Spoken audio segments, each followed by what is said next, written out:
All right. So before we start clicking through the slides, I just wanted to introduce myself. My name is Cassie. I am from Maine, and I will be the lead of the meeting tonight, speaking directly with our guest speaker, Carter. And we're so glad that you're here. So we'll go ahead and get started. So welcome to Breaking the Stigma Monthly Support Group presented by Road to Recovery.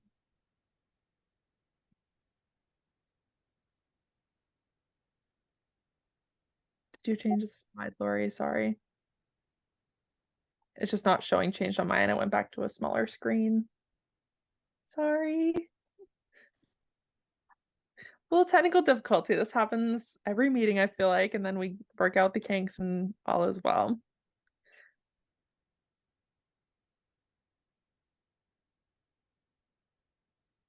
There we go.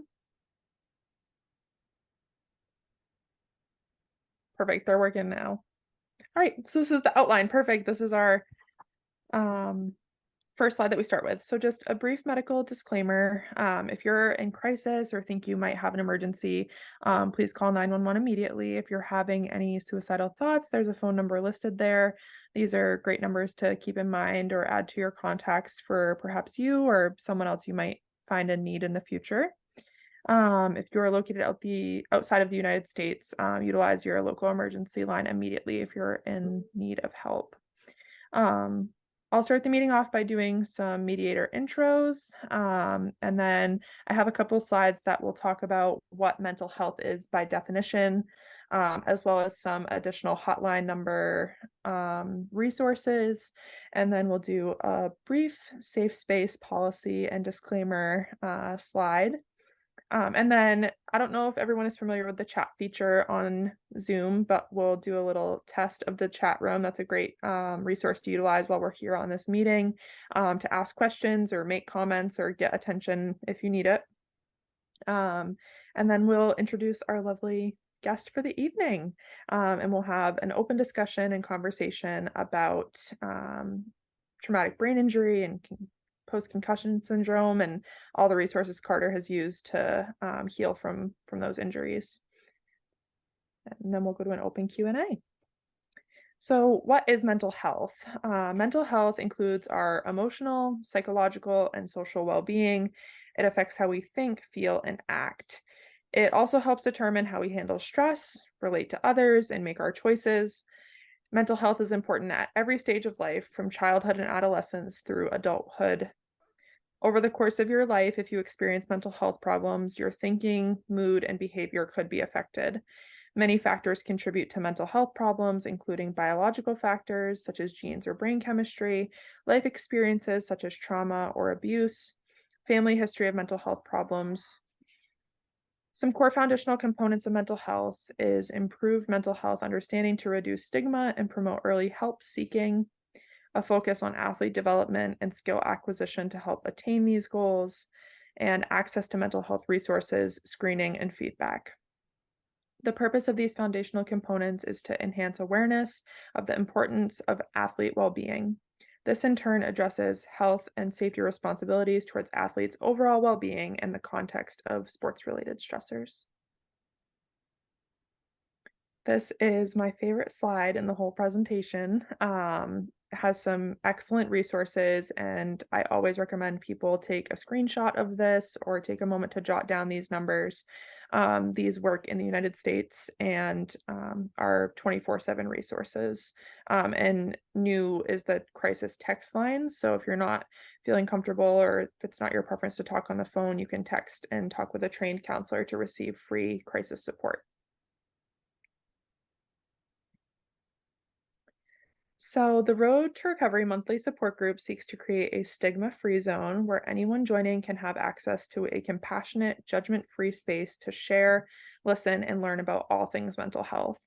The goal is to provide multiple platforms for mental health education, resources, and train members to listen when needed. Discrimination and disruption of others will not be tolerated. Please be respectful for others by showing politeness and kindness. This is a safe space, and we are so glad you all are here. So this is that chat box test run that I was mentioning. So if you feel comfortable, if you want to type in the chat box where you're from and if you're here for yourself or for a child or what your role might be here, and your age.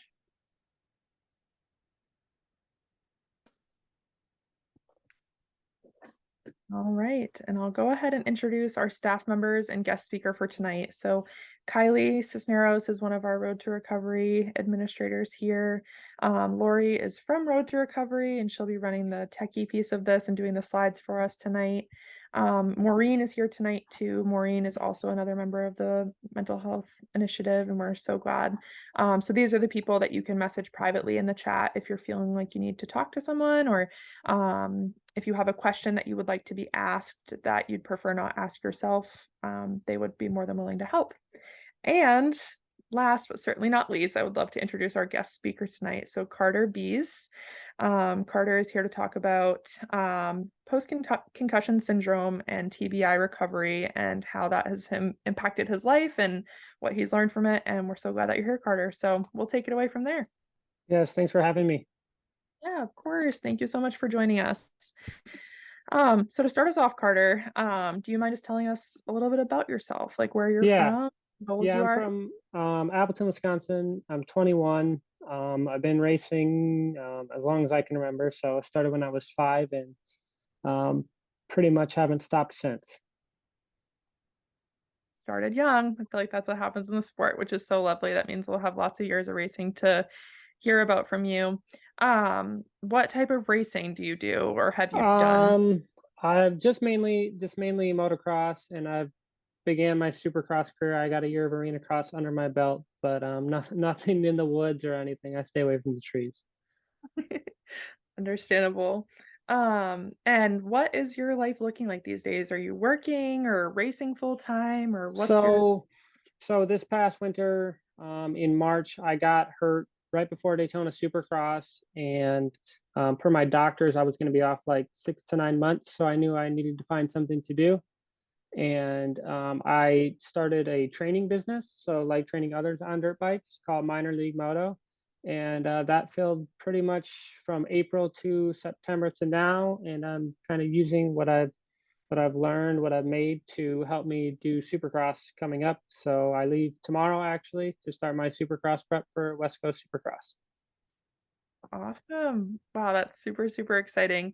I feel like every guest that we've had brings such different experiences, and it's so special to get to see those last names roll across the Supercross timing.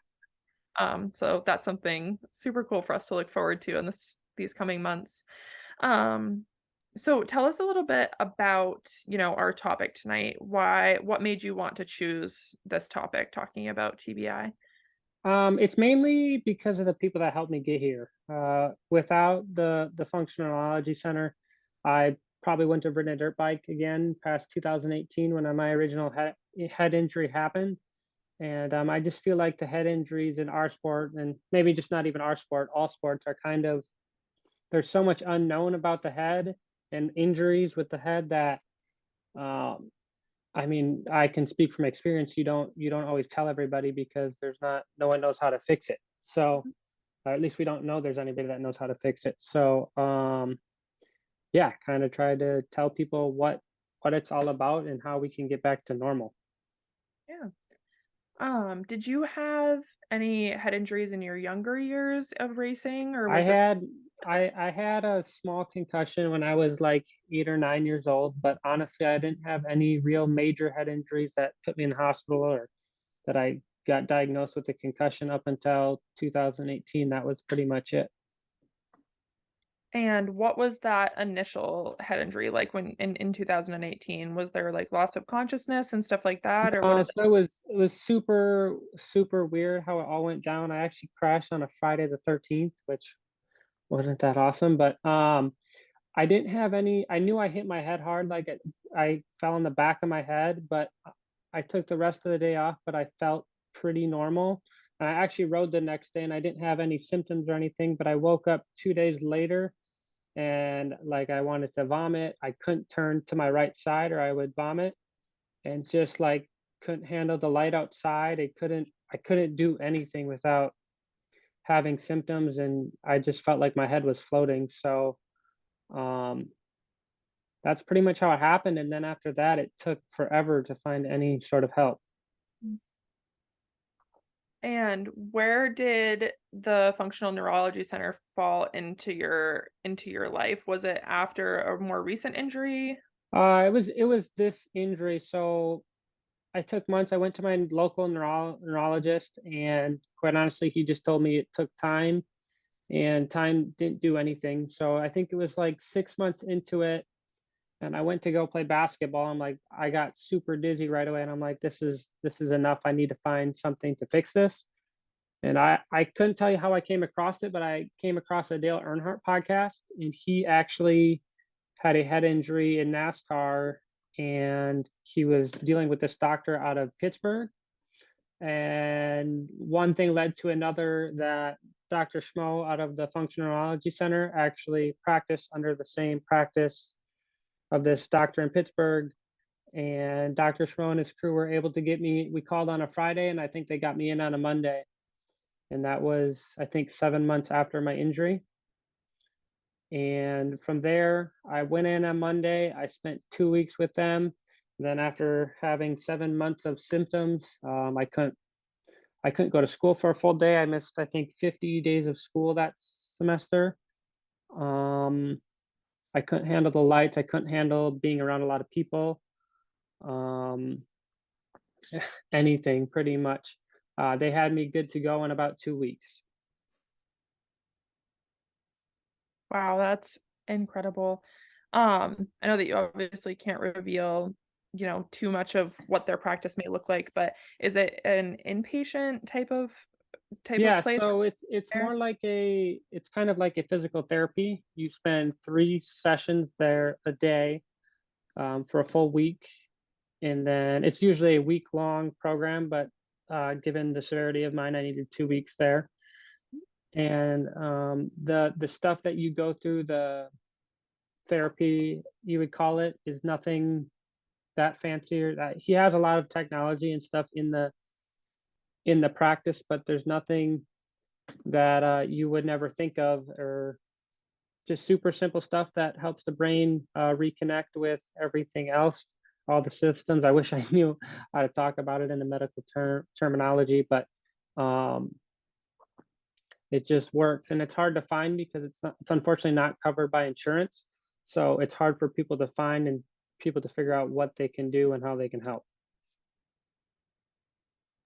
Yeah, I think that the financial piece is always a really bummer barrier for people to have, but also knowing about the resource is a barrier that some people have too. And Yeah.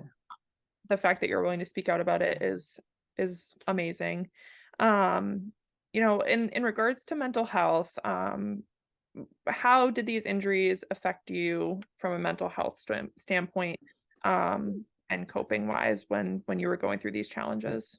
Well, up until I got hurt, I had won Loretta's the year before, and coming into that year, I felt like I was going to be a front runner once again. So obviously, when it happened and I'm not riding again, was like my life was being taken away from me. And honestly, I just had to disconnect myself from the sport in general. Like, it was just too much for me to be around, and it's hard because I don't remember that timeline a lot, just because I think I shut it out. And I did a lot, like, I ended up getting chronic fatigue syndrome because of it. So I was tired and I would sleep a lot. So honestly, the coping wasn't anything fancy. At least it wasn't anything harmful anyways. And I just wanted to get better. Like, I feel like I'm one of those people that never take no for an answer. So whatever I had to do, I would try. They had me try, my normal neurologist had me try keto diet, and I don't have much bad body fat to begin with, so that lasted like a week and was an epic failure. Um, I tried glasses, I tried just about anything to make it work, and nothing worked till I found the folks over at the FNC. And what about family supports? I know that I spoke with your dad initially about this, and he spoke so highly about your experiences and the role model piece that you've played for a lot of people. Who else did you have kind of from family, friends? Yeah, obviously my mom and my dad and my brother, and then so I had two head injuries. I had the one in 2018, and then I had a bike failure in 2021 where I had a traumatic brain injury. And Sean Miller, he I was staying with him, or he was helping me. He was a big help with just being there for me, and luckily I was fortunate to have enough people that were there for me when I needed it. And yeah. That's awesome. With your TBI that you just mentioned with the mechanical failure, was there any hospitalization involved with that crash, like inpatient? Yeah, so I got life flighted. My shoulder dislocated and it severed the artery in my shoulder. And obviously I was knocked unconscious and I was flighted over, wish I could remember the name of the hospital, but I don't, but a big hospital in Dallas, Texas. And I think I was there for, this is where my memory gets fuzzy. I don't remember like 6 weeks of my life at this point in time. And yeah, I was hospitalized for that. Fortunately, I know I was super monotoned and off for like a few months, but the symptoms honestly weren't as bad as they were when I had my post concussion syndrome. So different experiences Yeah, with I feel like I got pretty fortunate with how my traumatic brain injury healed, I guess I would say. It could have been a lot worse. I know I had brain bleeding and stuff like that, but luckily we were able to get it under control pretty well. awesome. I just want to remind people if other people have questions, you're welcome to utilize kind of the raise hand emoji or utilize the chat box or go ahead and just unmute and ask questions. I want it to be an engaging group conversation, so please don't hesitate to ask questions. Um, do you still find that you have challenges in your life from these injuries that you're still kind of having to work through daily? Yeah, I mean, I'm not good with loud noises anymore, and I still don't like being around a big group of people. Whether I was like that before or not, I'm not entirely sure. But just small things, and unfortunately, with the post concussion syndrome, I'll have symptoms come back, like I could get the flu or something, and it'll flare up my symptoms, or honestly, just anything could happen, and they'll flare back up, and I'll have to go back over for a day and get a tune up. But I like I said, they're always there to help and get it straightened away. And yeah, it's just small little things, but at this point in time, I've learned that this is what it's going to be like, and this is what I got to deal with. But like I said, I have the help that it's not a huge deal. Where did you say that the functional neurology clinic is located? They're in Minnetonka, Minnesota. I believe they just opened up a new facility somewhere in the city, and I know they have social media, just the Functional Neurology Center or something along those lines. It looks like Kylie has a question. We'll give her an opportunity to ask. Hi. So my question is, it kind of goes back to the beginning of our conversation, and you said how your symptoms didn't start right away. It was like, Hmm. I think you said a couple days later. Were Yep. you aware that that was even a possibility that could happen with a concussion? Or because I don't think that that's talked about enough and that it No, can no, happen.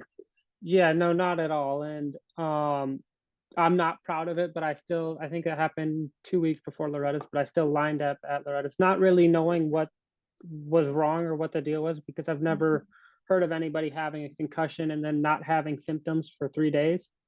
Yeah. And then come to find out about post concussion syndrome too. I had no idea that this could be a long lasting type of deal and how to even deal with it. Yeah. No, that was my main thing is because I think that people assume that it's something instant or you lose consciousness.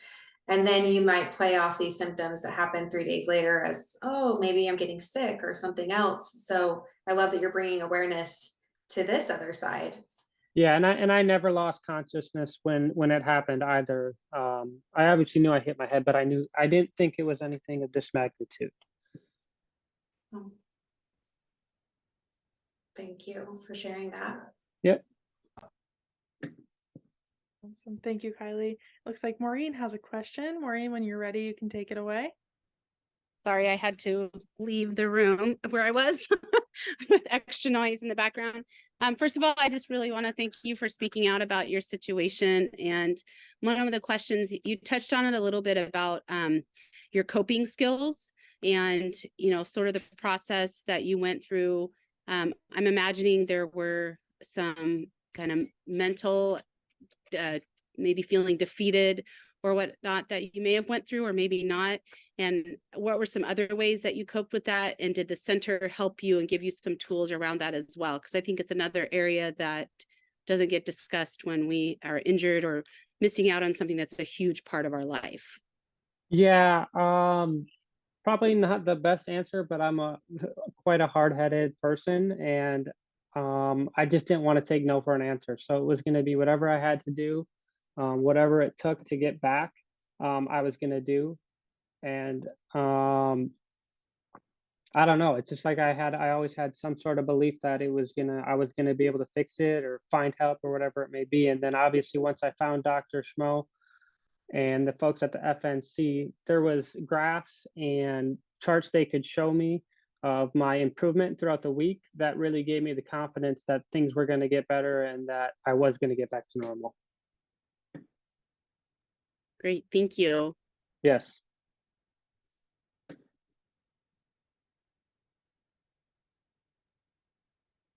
Awesome.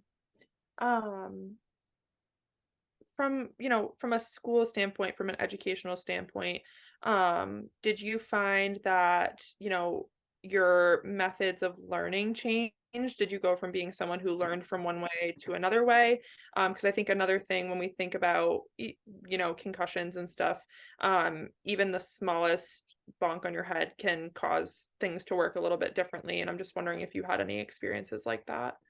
Yeah, fortunately, my school was super supportive with everything that I did, and fortunately, school came easy to me, so I never really had an issue in school.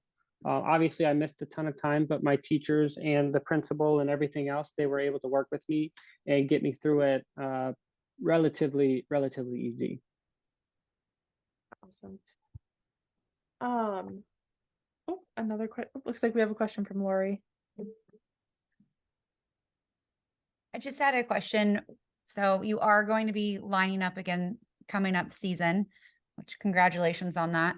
Are you doing any pre-work mentally to kind of get yourself set up to not have maybe anxiety or any concerns when you do start the line, like start on the gate, or just to prep yourself to maybe have like a little stronger mindset around racing and this injury?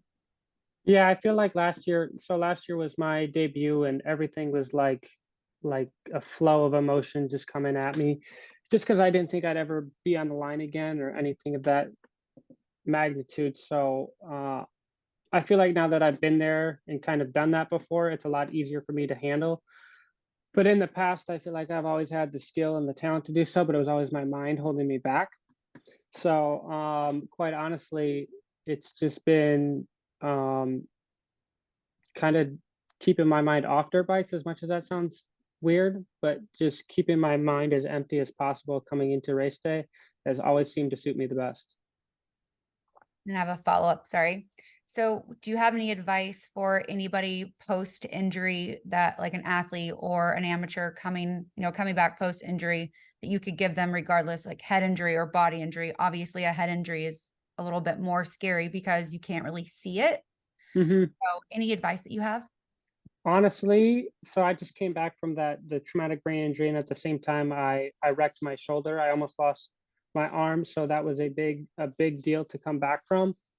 I just simply knew that coming back, I couldn't compare myself to anybody. And for me, it was easiest if I just rode by myself. And if I could only do 4 laps, I could do 4 laps. If I could do a 20-minute moto, I could do a 20-minute moto. But just don't put a return date on it, or I got to be ready by this, or I got to be as fast by this. It was just easy to leave it open-ended and it felt like I was able to make more progress, but I did keep track of my progress every day. So each time I went to the racetrack, I kept my lap times just so I could see. I liked seeing the numbers. I like math, so it was nice to see the numbers and see my progression through it all. But the only person that you're comparing yourself to is you.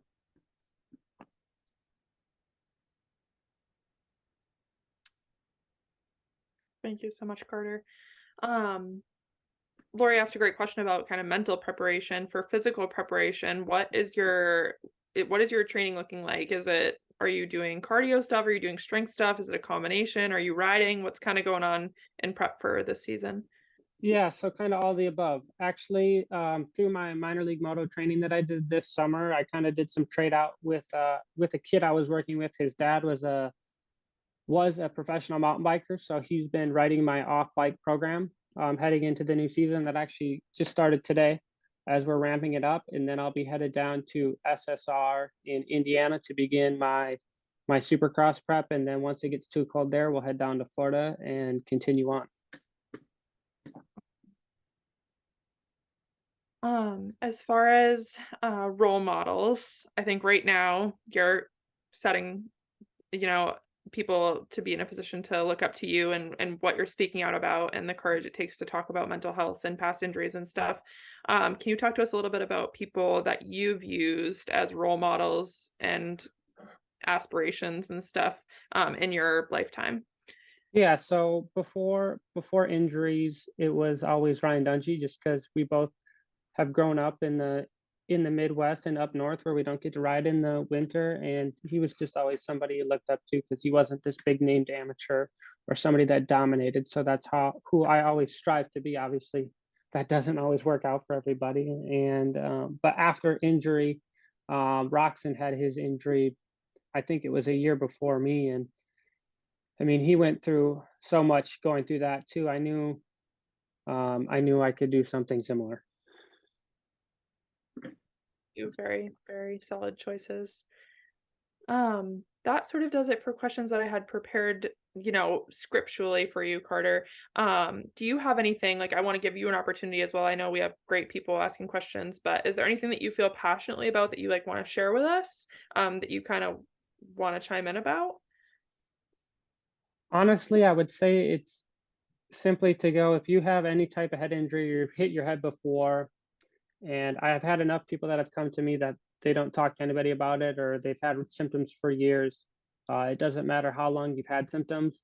In some sort of way, the guys at the FNC can help you. They're not going to guarantee that it can help you, but I can guarantee you in some sort of way, it's going to help and get you back to normal. I know they see people from all over the country, all over the world, and you go there and the stuff that you're going through doesn't seem like it's going to help, but in just a short bit of time, it's gonna come through and you're gonna get your life back. Because for me, it wasn't even getting back on a dirt bike is why I went. It was just getting my life back, like being able to go to a full day of school, being able to even just go to the grocery store. Like I couldn't handle the lights and all the stimulation that was going on. Any type of brain injury, any type of head injury, those guys can help. Awesome. And it looks like Kylie has a question. Yeah. So I would say when, you said your coping skill was that you just were hard-headed, wouldn't take no for an answer. I take from that was that your coping skill was probably researching and getting to the bottom of this and diving into a solution. And I think that obviously served you very well. But I think that there's a lack of treatment centers for concussions and post-concussion syndrome, and really not a lot of information out there about it. I'm curious to know if, do you think, is this kind of the norm for treatment for athletes, professional athletes, or do you think that it's something that people are not aware about? It's people definitely aren't aware about, at least how they treat it and how they go about fixing it. I know we played like virtual reality games, and it's simple as following your finger in certain directions and certain movements or doing a figure eight with your hand and your foot. Like, it's just some of the most basic stuff to get your brain working together and everything working together again. And yeah, there's not a ton of help out there. I was just fortunate enough that they were relatively close to where I'm from, but I always tell people that you can't put a price on your life and how you go about every day. So if you have to spend a little bit to get the help and get your life back, I believe it's worth it. Absolutely. I think, unfortunately, the norm today, my son races and my husband used to race, still kind of races for fun, but I've, taken both of them into the emergency room for concussions. And it's the standard, they scan, they tell you the severity. Yes, it's a concussion, no bleeding. Here's some Zofran for the vomiting. You're good to go, but take it easy for a couple weeks and try not to stare at a screen too much. And that's kind of all they do. And then you're kind of left to deal with the effects. And, I've had, my son can bounce right back. It was one and he was okay. But then I look at my husband, he had one very similar to yours, actually, where it was a small crash, got up and finished. And I didn't even realize he crashed, and he came back acting fine. And then he laid down in the RV, took a nap, woke up and didn't know where he was and was puking everywhere. So, and it was hours later. And so in my mind, I'm like, oh my gosh, did you even crash? What happened? And people are not aware of this, because even when we took him into the emergency room, they just, oh yeah, well, he'll be okay. Here's some medicine. But I was just curious if that's the norm in maybe your side of things. If, you have more friends in the industry, are they getting this type of help, or is it more people who are not aware? I don't want to discredit any of the people that work in the hospital and stuff, but I just don't think that they have the knowledge and the type of, I don't know what the word I'm looking for, what they've learned about concussions. I don't think they know as much about them as the specialists, like the guys over at the FNC. Like you said, they pretty much just ship you off the door and say, whenever you feel good, you feel good. Even like the concussion test that we have to take to get your pro card, there's a lot of memory based questions, but that's not all that happens when you hit your head. Yeah, I agree. Thank you for sharing that. I Yes, think not a problem. It looks like Roy had his hand up, and then I'll read the question in the chat after this one. Oh, okay, or you can. Carter, we've not met, I don't think. My name's Roy Jansen, and I have a job title called Commissioner of Motocross, and have been in the motocross and supercross business for 60 years.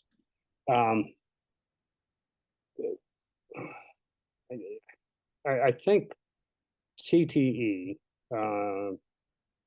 chronic traumatic encephalopathy, I think is going to be one of the biggest topics of our sport and sports like ours going forward, because one of the things that we are learning is that you don't need to be knocked out to have a concussion. And that we're finding out that the accumulation of numerous small hits can be far more detrimental than the trips you've taken to the hospital with both your son and your husband. That one big one, you think, oh boy, that thing was terrible. When in fact, we're finding that the repetition of head impact, multiple ones, that it's the second concussion that's far more detrimental to your recovery than the first, and it progresses from that. We did adopt probably 7 or 8 years ago, maybe 9 years ago, the impact baseline concussion baseline test, as simply, and it has no value to MX Sports or AMA Pro Racing or AMA. It solely is a requirement of athletes like yourself to have a baseline it tests on record, so that if you do get a bump on the head, if you do get a head injury, one, it is possible to go back to the baseline. So the baseline's not intended to be more than what it is. It's a very simple, and it is memory based, but that's one of the quick challenges, and memory goes away quickly as your physical activity goes up. You kind of experience, probably write a book on this topic of this process of recovery and the process of memory loss, or the process of exposure to too much stimuli. I asked my wife to get the book. I had the luxury of being at Dale Jr.'s book introduction when he wrote his book, and Dr. Mickey Collins at University of Pittsburgh Medical Center is the individual who helped us put together our concussion program for motocross and supercross. But I still think we need to hear your story, because I never heard it, and I think, I start every speech I give to my staff with the words that motorsports are inherently dangerous, and if you want to do on Saturday, you should probably go play golf. That what we choose to do is not the safest thing. It might be the most dangerous voluntary thing you can choose to do. I mean, being a supercross rider, and I ran the supercross business for 15 years.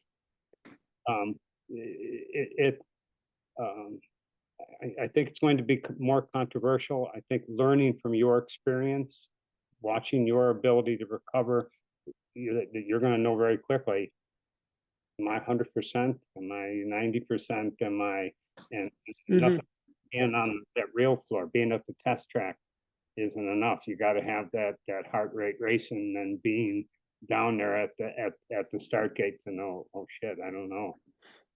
I guess I'm ready. And I'm grateful to hear your story. I'm a little concerned that we're not keeping up the pace as a sport on the knowledge of head injury, the record of head injury, and that doesn't mean from a big brother perspective of that we should be meddling in your physical health, but I think we do need to know our athletes, their medical history to some degree, so that Dr. Ryman and folks like him who have put together our concussion management program can be of greater help. That the more knowledge they have, the more that they hear your story, the more that they know. It's impossible for them to, they read all the knowledge of it, but nothing short of somebody who said, oh, that's not how it really worked. Or here's how it worked. And so one, I want to thank you. This was a good learning experience for me, and a motivation for me that I need to work harder in learning more about head injury and the recovery of athletes getting back into, our goal is to get people back to the start line, not find ways to keep them away from it. And so thank you.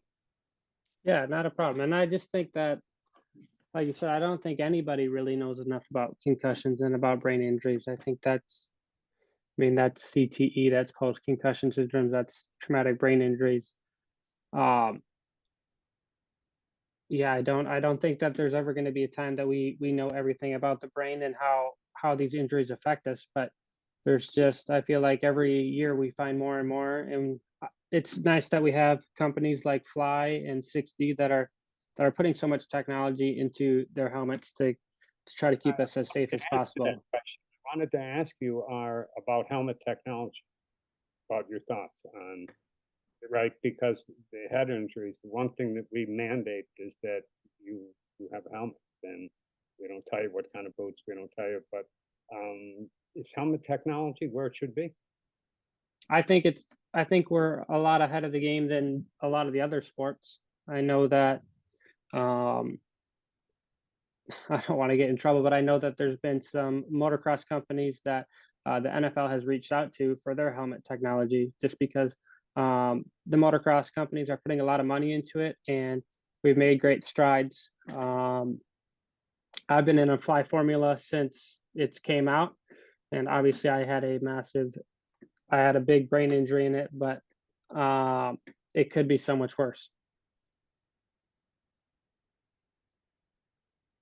And I'll stop with a story. If you could go back to the era where our sport begins, we're all wearing these Bell fiberglass helmets.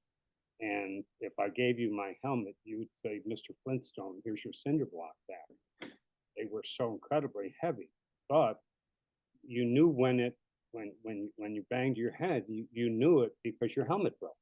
That the fiberglass shell of those helmets was designed to break, and it mushroomed, and that impact you could see where you hit. Where nowadays with the new carbon fiber helmets, they're so light. My concern is that they focus the impact so tightly, and then the rebound as carbon fiber is returning to its memory. That carbon fiber works so well that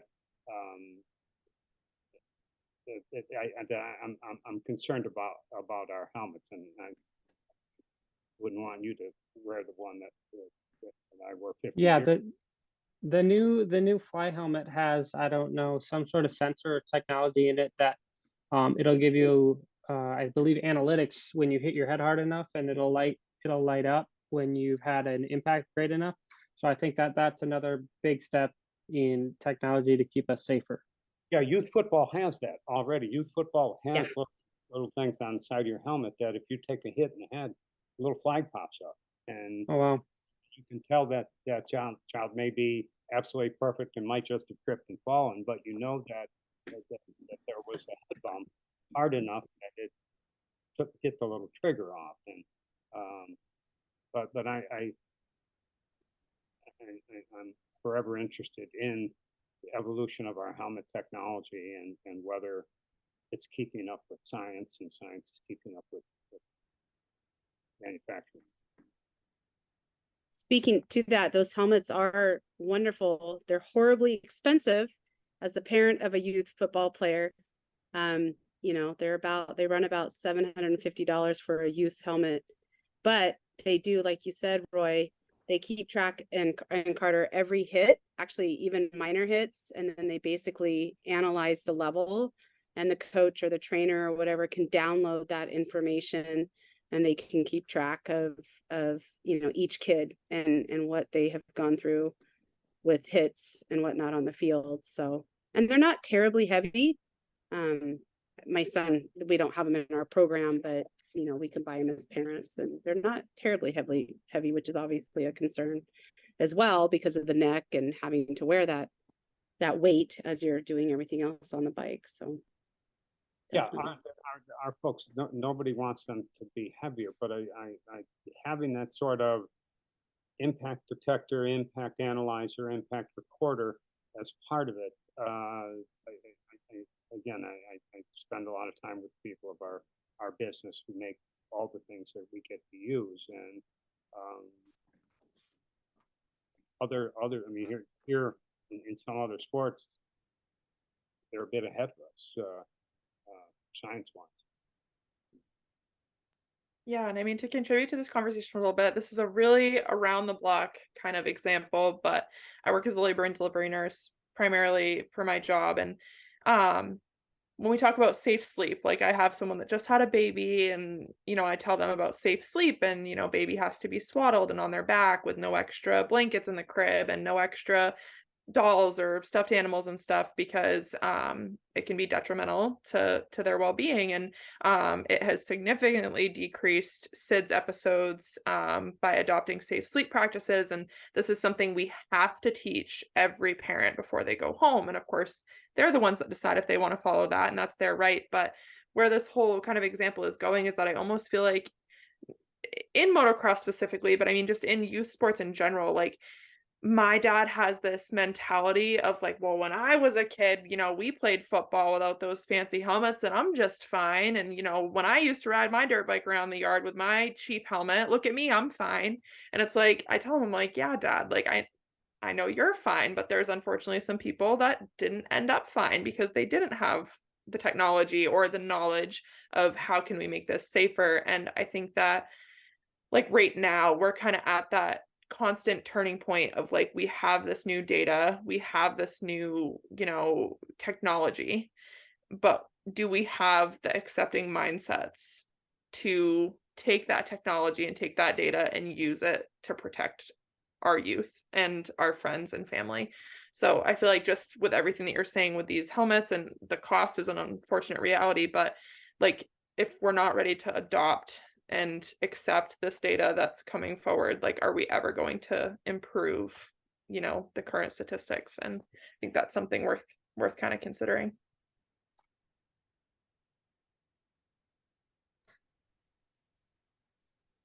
Yeah, I agree.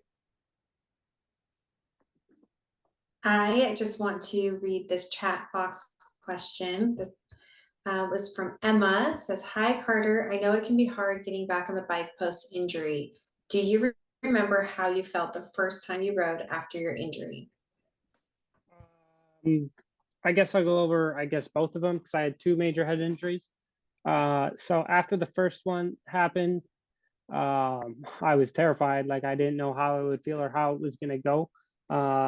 My doctors over at the FNC pretty much told me that it wasn't going to be perfect, but because my brain was used to going fast before the injury, it actually helped me to be back on the bike because my brain just likes processing information at a fast rate. So once I got back on the bike, it actually helped me feel better than just sitting around. I actually find that like if I take too much time off a bike, I usually feel worse than if I'm riding most of the time. And then this last one with my traumatic brain injury and my shoulder injury was just a lot of emotions just because I didn't think I'd ever get back on a bike after what happened. I didn't have much use of my arm for quite a bit of time, and then I wasn't normal in the head for a bit. So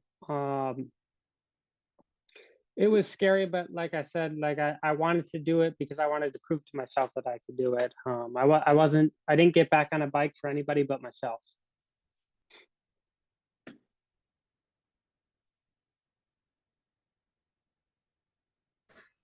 Thank you for sharing that. That's great advice. And I think especially for young writers, I mean, even older writers, anyone can take that advice and I think it's easy to line up after extended time off and still try to compare yourself to your friends that you're racing with, or that you were training with, and you feel like you should still be running with that same kind of group and same lap times that you were.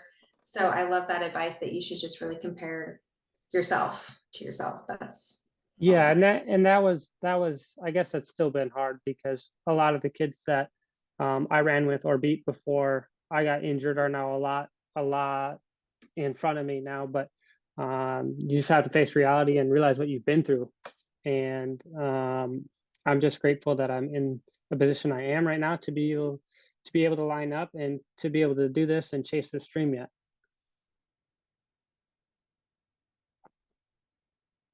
All right. Well, I know we're kind of creeping up on the latter few moments of this meeting. So I'll kind of do a little bit of a last call for questions. So definitely feel free to unmute. But I do want to give Carter an opportunity. I know that you've plugged functional neurology clinic a couple times. But in order to thank you appropriately for this meeting, I feel like we need to give you an opportunity to thank the people in your life who have gotten you here. So now is a great time if you have friends, family, sponsors that you want to give a shout out to, for the people who are able to watch this back and the people who are here now. I think that that's definitely some credit that deserves talking about. So I'll give you that time. Yeah, I feel like obviously Dr. Schmoe and everybody over at the Functional Neurology Center, my mom, my dad, my brother, Sean Miller, he was there for me through pretty much my entire recovery, whether that was in person or over the phone. He was just someone that was there for me. and just the immediate Moto family I have around here in Wisconsin that stuck behind me and have helped me continue to pursue this and get to where I am. Awesome. Well, Hi, this is Kathy Rohde. Carter, thanks to you, my son actually found the FNC program through you. Listening to what you're talking about, I understand everything. My son hasn't rode though for 3 years. He still encounters almost like a vertical thing, you know, where you get really the dizziness. Do you find it to be a daily thing for you, though, to kind of keep your mind going forward? For him, he has anxiety now that he never used to have. So for him, it's really difficult on a daily basis almost. Do you encounter that, Carter? Fortunately, I don't have that. I mean, I go through stints where I'll have my symptoms come back. Okay. But anytime that's ever happened, because it did happen. So I originally went in 2018 or 2019. It would have been the winter of 2019, and I was good. But then my symptoms came back Thanksgiving, like right before Thanksgiving. So I went to like Thanksgiving dinner and I was miserable. And I'm like, is this just something that I'm going to have to deal with? Or does this come back? I went back to Dr. Schmoe and he saw me for a day or two. And it ended up, he was able to fix whatever went wrong there. Okay. What I found is that the same exercises that he sent you home with didn't fix it. Something new was wrong each time I've had issues. It's not always the same thing. And I know he's helped. I luckily didn't have like an anxiety or depression issue as a part of mine, but I've known a lot of people that have, and I know they can help with that sort of stuff too. I know it sucks having to go back and to reach out again, but I've had probably 4 or 5 different times where I've had symptoms come back and I've simply gone for a day and we've been able to fix it. Okay. Yeah, he's done a few rechecks with FNC, and you're correct. I think each time it's been a different trigger for him. So, and then it's been super important for me to keep up with like the exercises he does send me home with. I'll have like 1 or 2 that I'll do pretty much every week that I just like. For me, it's almost like a comfort thing that I know it's helping and it's going to keep me feeling better. Yeah. And then just one other thing, Carter, do you have a website or something that he, you know, like my son or other people would reach out and like to talk to you, because you two have this in common and help one another? Yeah, I don't unfortunately have a website or anything. I just have my social media stuff. Okay. So Carter Biese, and I do go through it really often. I do answer anybody that reaches out for me with any sort of concussion type questions. And I'm here to be a resource just as much as the Road to Recovery is here to be a resource too. Wonderful. Thank you. I appreciate this. This has been a exciting night listening to this and relating to what you're going through. So, and good luck with your riding. Yes, thank you. And thank you for tuning in. That's a pretty cool full circle way to close this meeting up, I think. Thank you so much for unmuting and talking about that, Kathy. So with that being said, we've kind of reached the latter end of this meeting. Thank you so much to everyone who joined us tonight and asked questions or simply just listened. It was so lovely to have you all here. Thank you, Carter. I learned so much and I hope everyone else did too. And Kathy said it best. Good luck in your Supercross season. As I mentioned at the beginning, I'll be looking forward to see your name on that timing board and hopefully in some main events. That is the plan. Thank you guys for having me, and I'm glad I could share my story and hopefully help others find the help they need.